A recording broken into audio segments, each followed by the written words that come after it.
Mesdames, Messieurs, bonjour et bienvenue sur votre site préféré Enquête Plus qui vous propose la revue de la presse quotidienne sénégalaise qui revient sur cette journée de récré des détenus auquel le chef de l'État a offert un super goûter à la place de la liberté et qui nous plonge encore pour un moment dans l'ambiance préélectorale et surtout pré-conseil constitutionnel d'un Sénégal tendu que les évêques, nous le verrons, exhortent de détendre, surtout en appelant notre classe politique à la responsabilité et l'État à sécuriser le vote.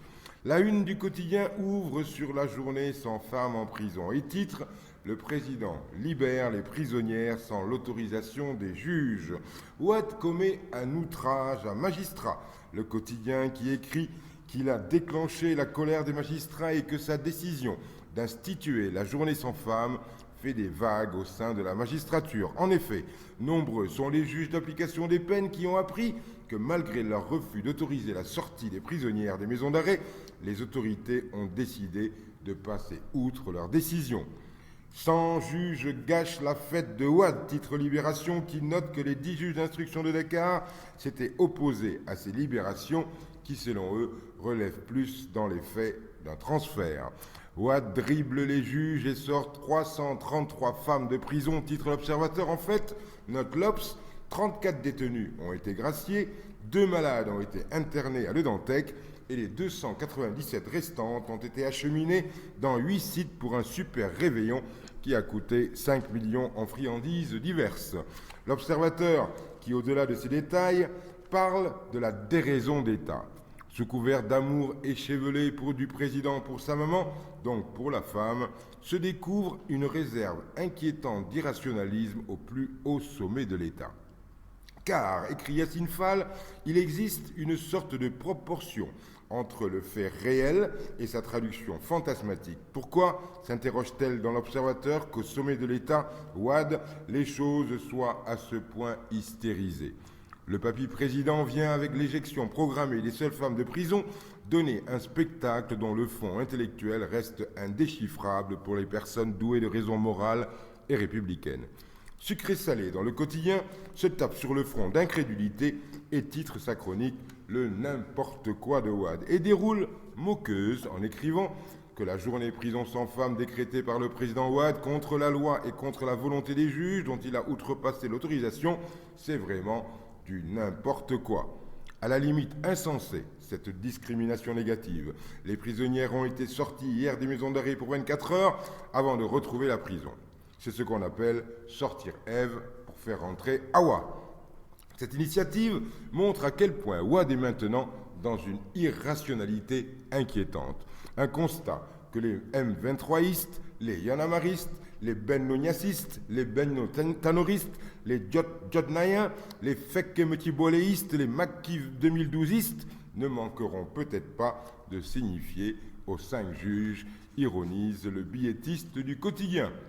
À ce propos, et à 9 jours du verdict du Conseil constitutionnel, la tribune titre « Les 10 commandements du clergé pour éviter le déluge », listant 10 principes à suivre par les politiciens et le pouvoir pour que le pays ne s'embrase pas. Car le pays est sur une poudrière, écrit la tribune. C'est pour cela que la conférence épiscopale donne, elle, le ndigal que le Sénégal doit rester une démocratie et pour les évêques, il est essentiel que la violence ne prévale pas sur le dialogue.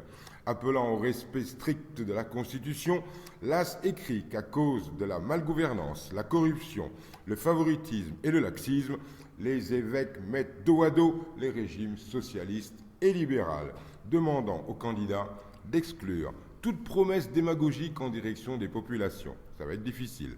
En tout cas, nous sommes en campagne puisque Enquête écrit à sa une que la réunion du Conseil des ministres a été transformée hier en comité directeur du PDS et titre « Ouad en conseil de guerre au palais et menace le M23 ». Enquête note que plus on s'approche de l'échéance électorale du 27 février, plus les réunions du Conseil des ministres donnent l'impression de fora politique. Ouad a décidé de ne pas laisser le terrain à l'opposition et au M23. Toutes les manifestations sont interdites, autant dire que les forces de l'ordre seront mises à contribution, écrit Enquête. Un dispositif de sécurité extraordinaire a été mis en place.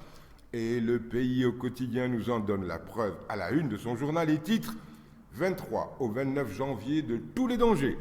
La BIP et le GIGN sur le qui-vive, l'État sort l'artillerie lourde, 200 lance-grenades de 38 mm, 10 000 grenades lacrymogènes offensives, des fusils à pompe et des chars anti-émeutes, le tout avec des ninjas masqués à la une de Le Pays au quotidien. Tremblent les citoyens, on est mort de trouille ou de rire lorsqu'on lit dans Enquête que pour une simple prestation artistique, Mamadou Touré-Béhan a été interpellé et conduit au commissariat de la Médina. Dans le cadre d'activités initiées par la Fondation Frédéric Neumann, autour des thèmes liberté et questions nationales, il avait arboré, le pauvre, une tunique rouge assortie à une burqa. Mais l'habit était orné d'inscriptions comme les mots liberté sur le devant et constitution sur le derrière. La police l'a embarqué manu militari, raconte Enquête, et Vier Diba, coordonnateur du projet, parle, lui, de psychose qui existe dans le pays par ces temps qui courent. Je finis la revue de presse par la traditionnelle rubrique « On s'en fout » et je reprends le titre apeurant de Le Pays au quotidien. La BIP et le GIGN sur le qui-vive. L'État sort l'artillerie lourde. C'est une répétition? Non, c'était pour rire. Bonne lecture. À demain, même endroit, même heure, même motif, même punition. Restez sur Enquête Plus, c'est plus d'infos en mieux.